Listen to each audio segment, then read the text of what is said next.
Xin chào các bạn, đến bài hôm nay mình sẽ hướng dẫn cho các bạn làm cái thiệp bung trái tim kích thước 10 x 10 cm. Để làm cái thiệp này thì bạn chọn cho mình tờ giấy bìa màu đen và giấy dài một tí. Làm thiệp mình rất thích dùng giấy dày vì nhìn nó có vẻ cứng cáp. Giấy mỏng thì làm vẫn được nhưng bạn đừng có chọn giấy mỏng quá.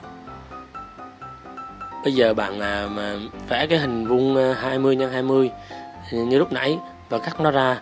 Mà khi làm giấy dày thì bạn phải vẽ chính xác, nếu không thì khi gấp nó lại bạn sẽ dễ bị chênh. Để làm các góc hình trái tim cho thiệp thì bạn nên chọn tờ giấy bìa cứng để đồ lấy nét, chứ bạn lấy giấy mỏng thì có khi đồ bạn sẽ bị dễ lệch nét bút. Và bây giờ việc tiếp theo của bạn là chỉ cần theo dõi hết video của mình là bạn có thể làm theo được.